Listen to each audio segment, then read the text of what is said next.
ಭಾರತೀಯ ಜನತಾ ಪಕ್ಷದಲ್ಲಿ ಕೆಲವು ದುಷ್ಟಶಕ್ತಿಗಳು ನಮಗೆ ಆಂತರಿಕವಾಗಿ ಬಾಹ್ಯವಾಗಿ ಕಾಡ್ತಾ ಇದ್ದಾವೆ.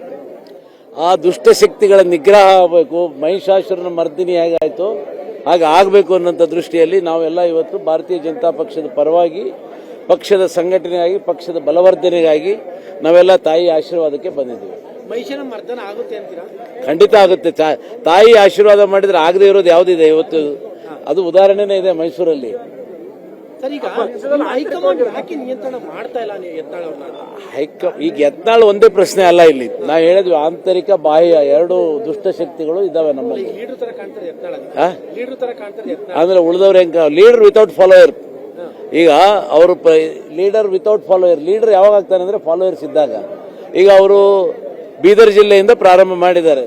ಅವ್ರ ಹಿಂದೆ ಯಾವ ಫಾಲೋಯರ್ಸ್ ಇಲ್ಲ.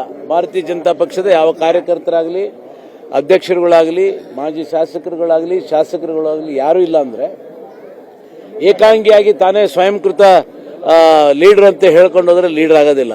ಇನ್ನೊಬ್ಬರು